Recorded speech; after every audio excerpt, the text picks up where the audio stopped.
हरे कृष्णा। तो आज हम इस वीडियो में गीता जी का श्लोक 22 पढ़ेंगे, अध्याय 2।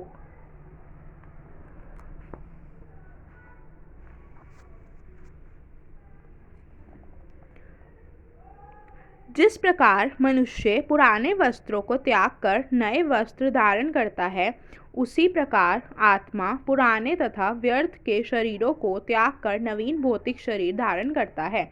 अणु आत्मा द्वारा शरीर का परिवर्तन एक स्वीकृत तथ्य है।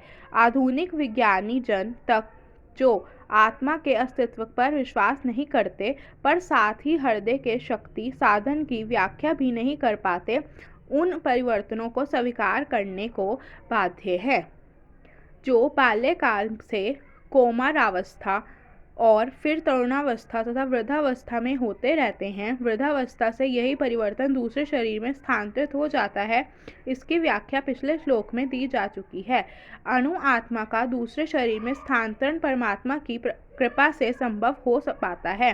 परमात्मा अणु आत्मा की इच्छाओं की पूर्ति उसी तरह करते हैं जिस प्रकार एक मित्र दूसरे की इच्छा पूर्ति करता है। मुंडक तथा श्वेताश्वतर उपनिषदों में आत्मा तथा परमात्मा की उपमा दो मित्र पक्षियों से दी गई है जो एक ही वृक्ष पर बैठे हैं।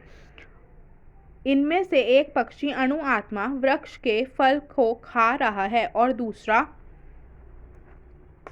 पक्षी कृष्ण अपने मित्र को देख रहा है। यद्यपि दोनों पक्षी समान गुण वाले हैं, किंतु इनमें से एक भौतिक वृक्ष के फलों पर मोहित है, किंतु दूसरा अपने मित्र के कार्यकलापों का साक्षी मात्र है।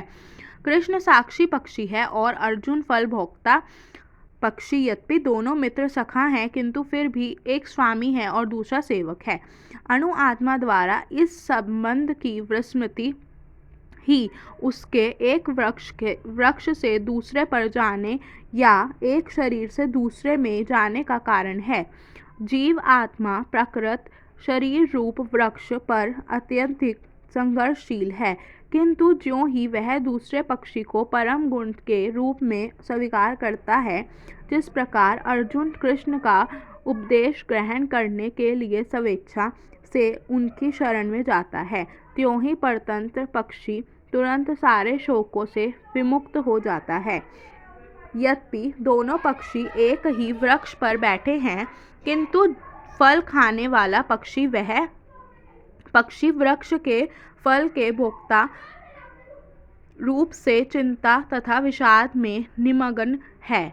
यदि किसी तरह वह अपने मित्र भगवान की ओर उन्मुख होता है और उनकी महिमा को जान लेता है, तो वह कष्ट भोगने वाला पक्षी तुरंत समस्त चिंताओं से मुक्त हो जाता है। अब अर्जुन ने अपना मुख अपने शाश्वत मित्र कृष्ण की ओर फेरा है और उनसे भगवत गीता समझ रहा है। इस प्रकार वह कृष्ण से श्रवण करके भगवान की परम महिमा को समझकर शोक से मुक्त हो सकता है।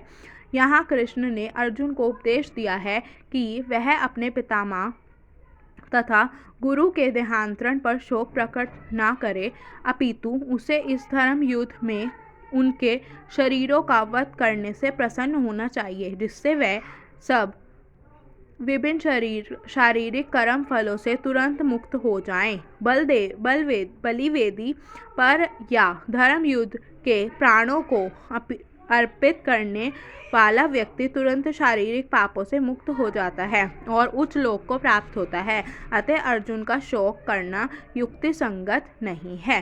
धन्यवाद।